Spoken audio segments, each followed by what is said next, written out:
In 1890, a photographer named Jacob Riis pointed a camera into a tenement bakery on the Lower East Side of New York City and pressed the shutter. The flash illuminated a basement room with no windows, no ventilation, and no running water. Flour was stored on the same floor where workers slept.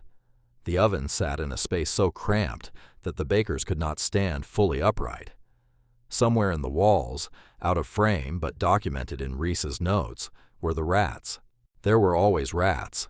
The bread from that bakery was sold the next morning from a cart on the street above. The customers who bought it had no way of knowing where it had been made. No inspector had ever entered the basement. No agency had the authority to close it. No law in the United States required that a place preparing food for the public meet any standard of cleanliness whatsoever. This was not an exception. It was not an oversight in the records. It was the way the system worked, or more precisely, the way it didn't. And the archives from that era tell a story that most people today have never heard. The city that Riis documented in his landmark book, How the Other Half Lives, was a place where the distance between a kitchen and a crisis was measured in hours. By 1890, New York's population had surpassed 1.5 million. The Lower East Side was one of the most densely populated places on Earth.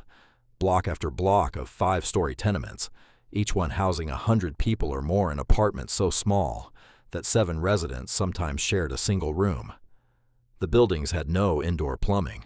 Shared outhouses in the alley served 25 to 30 tenants. Water came from a pump in the courtyard, the same courtyard where garbage accumulated and waste seeped into the soil. It was in this environment that the city's poorest residents prepared, sold, and ate their food. Bakeries operated in tenement basements because the rent was cheapest there. The same room that served as an oven room often doubled as sleeping quarters for the bakers, who worked through the night.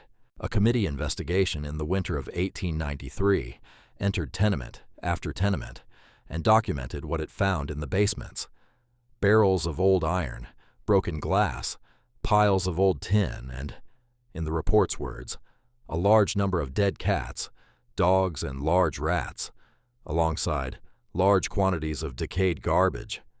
Food was prepared and sold from buildings that sat on top of this. The bakeries drew water from the same courtyard pumps as the residents above. Street vendors sold cooked food from carts with no refrigeration. In summer, meat and fish spoiled within hours. Oysters, one of the cheapest and most widely consumed street foods of the era, were sold from barrels that sat in the sun all day, opened and reopened by vendors who handled money and food interchangeably. In the tenement districts, pushcart markets lined entire blocks: Hester Street, Orchard Street, Mulberry Bend, selling everything from bread to pickled herring to stewed tripe, all of it prepared in rooms that no official had ever seen, and none had the authority to enter. Restaurants ranged from the oyster bars of Lower Manhattan to the basement eating houses of the tenement districts, where a meal cost 5 cents and was consumed standing up in under 10 minutes. The fine dining rooms of the era, Delmonico's, the Astor House, catered to the wealthy and maintained standards that reflected their prices. But the vast majority of New Yorkers could not afford those establishments. They ate at the cheap lunch counters, the boarding house tables, the basement rooms where a meal was whatever the cook had made that morning, served until it ran out or went bad, whichever came first. If you've been watching this channel, you recognize the pattern: a system built on speed, on cost, on density, and on the total absence of anyone checking what was happening behind the kitchen door. If this is your first time here, subscribe, because this story ends the same way every episode does, with the rules catching up. And here's a question for the comments. Have you ever looked at the health inspection grade posted in a restaurant window? After this, you'll understand exactly what it replaced. The problem was not that the conditions were unknown.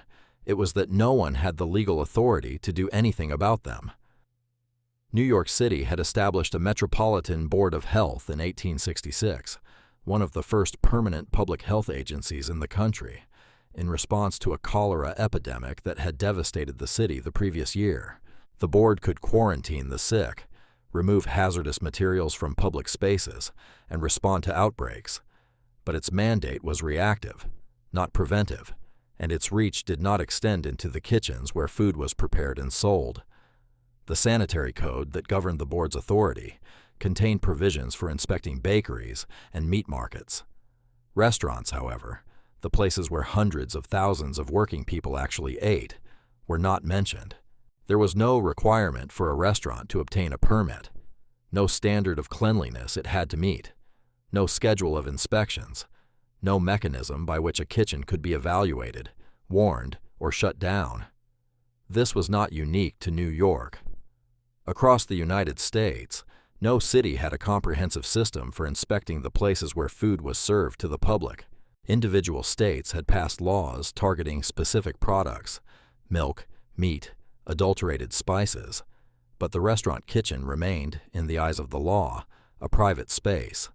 A customer's only protection was the reputation of the establishment, and in a city where thousands of eating houses served millions of meals a day, reputation was a luxury that belonged to the dining rooms of the wealthy, not to the 5-cent lunch counters of the working poor. The consequences were invisible, which made them easy to ignore. There was no mechanism for tracing an illness back to a specific restaurant. A dock worker who ate a 5-cent meal at a basement eating house on Monday and fell ill on Wednesday had no way to connect the two events. And even if he suspected the food, no inspector existed to investigate. Physicians in the tenement districts treated case after case of what they called summer complaint, intestinal illnesses that spiked every year with the heat, clustering in the neighborhoods where food was sold from carts without ice and served from kitchens without water. The connection between those kitchens and those illnesses was understood in general terms by the city's public health officials. But understanding a problem and having the authority to address it were two different things. What made the problem impossible to ignore was not a report or a statute. It was a camera. Jacob Riis had emigrated from Denmark in 1870 at 21. He arrived in New York with almost nothing and lived for years in the same poverty he would later document, sleeping in police lodging houses, working whatever jobs he could find. Eventually, he became a police reporter for the New York Tribune, covering crime on the Lower East Side.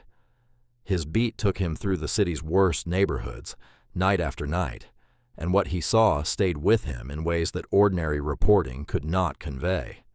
When magnesium flash powder became available in the late 1880s, allowing photographs to be taken in near total darkness for the first time, Riis understood its potential immediately. He could show people what he had been describing in words. He could take a photograph of a tenement basement at 2 in the morning and put it in front of a reader who had never set foot below 14th Street. How the Other Half Lives, published in January 1890, combined Riis's photographs with detailed reporting on every dimension of tenement life. He described the bakeries and their basements, the street vendors and their unrefrigerated carts, the kitchens visible through open doorways, where conditions challenged what most readers had imagined possible in an American city. He described rooms where food was prepared on the same surfaces where workers slept, where the water used for cooking came from shared pumps in courtyards that doubled as garbage dumps. The book became a sensation. It was reviewed widely, debated publicly, and read by people who had lived in Manhattan without once crossing into the neighborhoods Riis described. One of those readers was Theodore Roosevelt, then a young member of the New York City Police Board. Roosevelt read the book, sought out Riis personally, and later called him the most useful citizen in New York. The two became friends and allies. When Roosevelt rose to the presidency, he carried with him the images Riis had burned into his memory, and the conviction that the government had a responsibility to protect the public from conditions the public could not see. If you're still here, hit subscribe, because what Riis set in motion took 24 years to reach the restaurant kitchen. Here's a question. What's the dirtiest kitchen you've ever glimpsed in a restaurant? Would you have gone back if you'd seen it before you ordered? Riis's work did not produce an immediate restaurant inspection law. What it produced was the understanding, slowly, imperfectly, but irreversibly, that public health could not be separated from the conditions in which food was prepared and served.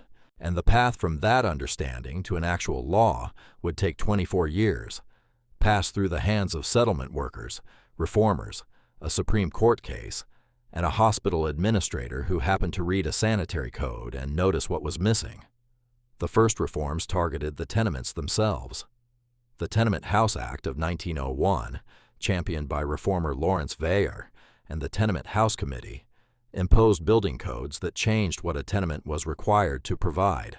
Apartments had to have windows that opened to the outside. Access to water was mandated. Indoor plumbing became a legal requirement for new construction. The worst of the windowless, airless spaces that Riis had photographed became illegal. The city created a new agency, the Tenement House Department, and gave it inspectors with the authority to enter buildings, document violations, and compel landlords to make changes. Between 1902 and 1914, the department's photographers took roughly 8,000 images of tenement conditions, a visual record that now resides in the New York Public Library and constitutes one of the most detailed photographic archives of urban poverty in American history. The inspectors documented everything: plumbing, ventilation, fire escapes, backyards. What they did not inspect, because it was not in their mandate, was the food. Bakeries received separate attention. New York's Bake Shop Act required that commercial bakeries meet minimum standards for ventilation, drainage, and cleanliness. The law was challenged in court, and the famous 1905 Supreme Court case, Lochner v. New York, struck down provisions limiting bakers' working hours, ruling that the state had overstepped its authority. But the sanitary provisions survived. For the first time, a government inspector could enter a bakery and order changes. The basement oven room, at least in theory, was subject to oversight. But restaurants remained outside the framework. The bake shop was covered. The meat market was covered. The slaughterhouse, after the Meat Inspection Act of 1906, was covered. The place where millions of New Yorkers actually ate was not. On the streets above the tenement basements, a parallel movement was taking shape, led not by photographers or politicians, but by women who lived in the neighborhoods they sought to reform. Settlement houses had been established across the Lower East Side by social workers who chose to live among the immigrant communities they served. The most influential was the Henry Street Settlement, founded in 1893 by Lillian Wald, a nurse who had walked into a tenement apartment on her first house call and found a family in conditions that redirected the course of her life. A child had led her there, a young girl whose mother was giving birth in a room that had no clean water, no clean bedding, and no medical attention of any kind. Wald moved into the neighborhood. She recruited other nurses and social workers.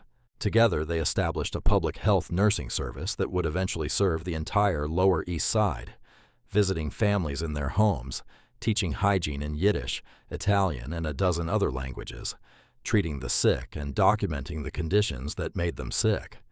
Wald did not see her work as charity. She saw it as evidence gathering. Every visit to a tenement apartment, every sick child she treated, every kitchen she entered produced data about the relationship between living conditions, food, and disease that the city's official health apparatus was not collecting because it was not looking. The settlement workers understood, from daily contact with the families they served, that food was not a separate category from housing or sanitation or disease. A mother who bought milk from an uninspected vendor, who cooked on a stove in a hallway shared with 3 other families, who stored food in a room with no ice and no ventilation, who fed her children in a space she also used for laundry and sleeping. This mother was not experiencing a series of unrelated problems. She was living inside a system that had never been designed with her family's safety in mind. Wald and her colleagues published reports. They testified before legislative committees. They organized mothers' meetings where immigrant women shared information about which vendors sold clean food and which ones didn't. A grassroots inspection system born of necessity, operating in the vacuum left by the government's absence. They built, over the course of 2 decades, a body of evidence that made the connection between food service conditions and public health outcomes impossible for policymakers to dismiss, and slowly, the political landscape shifted. Progressive-era reformers gained ground. The idea that regulation was not an intrusion into private enterprise, but a necessary function of modern governance, an idea that had been radical in the 1880s, became, by the 1910s, something closer to common sense. It was in this environment that Sigismund Goldwater arrived. In 1914, Goldwater was appointed Health Commissioner of New York City by Mayor John Perroy Mitchell. He was a physician and hospital administrator, methodical, data-driven, and constitutionally impatient with gaps in the system that persisted simply because no one had challenged them. He had reorganized Mount Sinai Hospital. He had helped establish Bellevue as a center for modern medical practice. He approached the health department the same way he approached a hospital, by examining the system, finding what was missing, and closing the gap.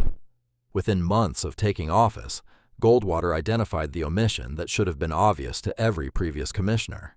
He told the New York Times that the city's sanitary code did not call for regular inspection as in the case of bakeries and meat markets. Restaurants, the establishments where the largest number of New Yorkers consumed food prepared by someone else, were simply not part of the regulatory framework. No one had excluded them deliberately. They had been overlooked year after year, commissioner after commissioner, in a code that had been written to address the crises of a previous era and never updated to reflect the reality of a city that was now home to nearly 5 million people. Goldwater proposed 2 changes. First, every commercial restaurant in the city would be required to obtain a permit from the Department of Health, creating a complete registry of every establishment that served food to the public. Second, inspectors would be authorized to visit each permitted establishment at least once a year, to examine the kitchen, evaluate food storage, check for running water and sanitation, and determine whether the establishment met the standards that the code required of bakeries and meat markets. The opposition was immediate and predictable. Restaurant owners protested that permits would impose costs, that inspections would disrupt service, that smaller establishments, the lunch counters, the coffee shops, the 5-cent eating houses operating on razor-thin margins, would be driven out of business by regulations designed for fine dining rooms. Some argued, as industry representatives had argued against every reform of the previous half-century, that the government had no business telling a private enterprise how to run its kitchen, that the market would sort itself out, that customers who didn't like the conditions were free to eat elsewhere.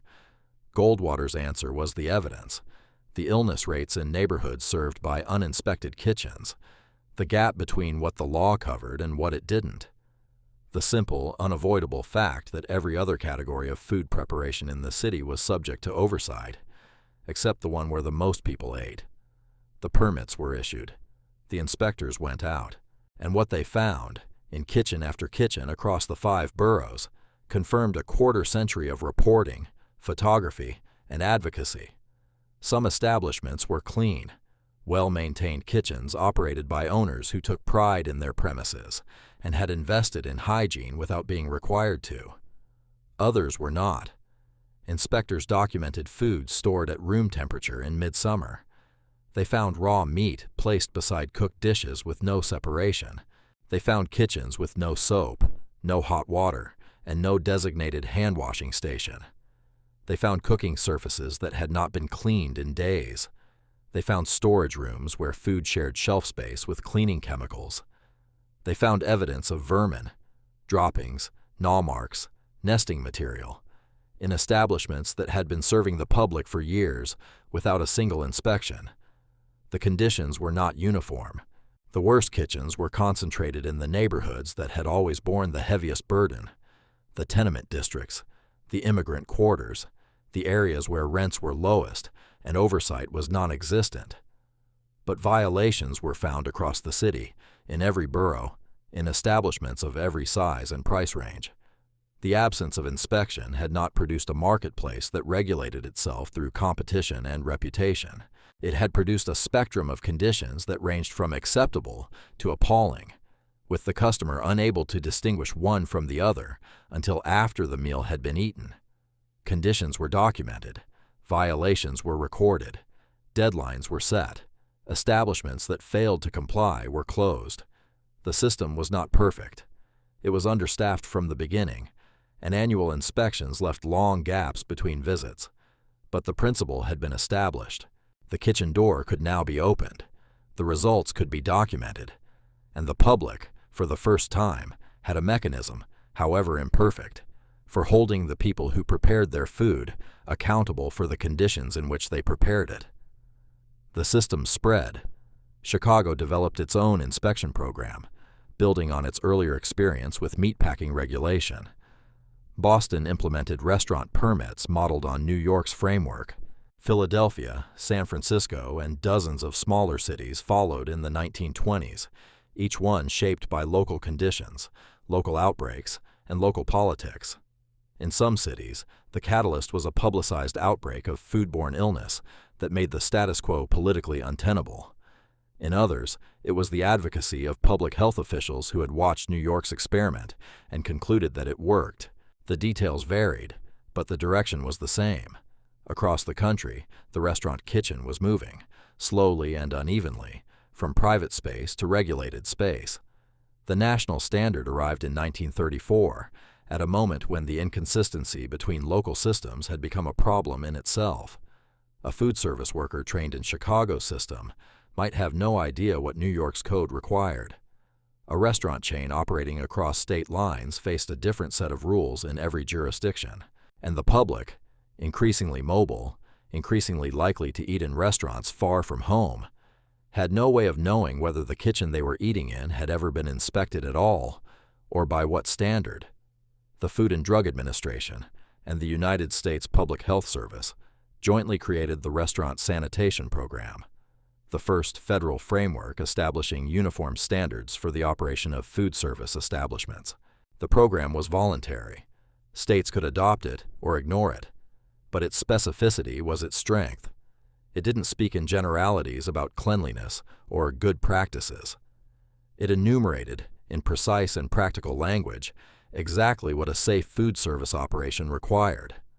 Workers who handled food were required to wash their hands with soap and hot water before beginning work, after using the bathroom, after handling raw meat, and after any interruption in their duties. The requirement seems obvious today. In 1934, it was revolutionary, because it was the first time a national authority had stated, in writing, that hand-washing was not optional in a commercial kitchen. Perishable foods had to be stored at specified temperatures, below 45 degrees Fahrenheit for cold items, above 140 for hot items. The danger zone between those temperatures, where bacteria multiplied most rapidly, was identified and named. Restaurants were required to keep thermometers in their refrigeration units, and to demonstrate during an inspection that their equipment was maintaining the required temperatures. Raw meat, poultry, and seafood had to be stored separately from cooked and ready-to-eat foods, on different shelves, in different containers, with raw items always below cooked ones to prevent dripping. Cutting boards used for raw meat could not be used for vegetables without being washed and sanitized between uses. Food contact surfaces, countertops, cutting boards, utensils, serving equipment, had to be cleaned and sanitized on a documented schedule. The word documented mattered. It was not enough to claim the kitchen was clean. There had to be a record, and the program introduced a grading system, A, B, and C, that translated the results of an inspection into a single letter that could be posted where the public could see it. The grading system was a small revolution. It took the information that had been locked behind a kitchen door for as long as commercial food service had existed, and compressed it into a symbol that any customer, regardless of language, education, or income, could read at a glance. A meant the kitchen had passed. C meant the customer might want to reconsider. The letter didn't describe the violations or the methodology. It simply answered the question that Riis's photographs had first made the public capable of asking: what is behind that door? The program's adoption spread steadily across the country. The standards it established, refined, strengthened, and updated over the following decades, became the foundation of the inspection systems that every state eventually implemented. The restaurant kitchen, which had been a private space beyond the reach of public authority for the entirety of American history, was now subject to government oversight. The system was not perfect. It has never been perfect. Inspections are periodic, not constant. A restaurant that passes an annual inspection has 11 months in which no one checks. Enforcement varies by jurisdiction. Underfunding has been a chronic problem since the very first inspectors were dispatched. But the principle that Goldwater established in New York in 1914, and that the federal program codified 2 decades later, has never been reversed. The kitchen that serves the public belongs in part to the public, and the public has the right to know what is behind the door before they sit down to eat. What began with a photographer's flash in a tenement basement became, over the course of half a century, one of the most taken-for-granted features of modern life. The health inspection grade, the permit on the wall, the unannounced visit from an inspector with a thermometer and a checklist. None of these things existed in 1890. All of them exist today, and the distance between those two facts is measured not in years, but in the accumulation of evidence, advocacy, and political will that it took to close a gap that should never have existed in the first place. In 1890, a photographer pointed a camera into a tenement bakery and showed a city what its bread was made in. The room had no windows, no running water, no ventilation. No inspector had ever entered it. No law said it had to be clean. The bread was sold the next morning to people who had no way of knowing and no right to ask. The next time you walk into a restaurant, any restaurant, anywhere, look for the letter posted near the entrance. It might be in the window. It might be on a placard beside the door. In some cities, it's a letter grade. In others, it's a score, a color, or a framed certificate. Whatever form it takes, it means the same thing. Someone with a badge, a clipboard, and the legal authority to open the kitchen door has done so, has looked at what is inside, and has made the result available to you before you sit down. The letter does not describe Jacob Riis or his camera. It does not mention the tenement bakeries, the 5-cent eating houses, or the committee investigators who found dead animals in the basements where bread was made. It does not name Lillian Wald or Sigismund Goldwater, or the restaurant owners who argued that their kitchens were nobody's business but their own. It does not explain that for most of the 19th century, no one in the United States had the power, or the legal right, to walk into a restaurant kitchen and see what was happening on the other side of the door. It simply tells you the kitchen has been checked, because someone, more than a century ago, proved what happened when no one was looking.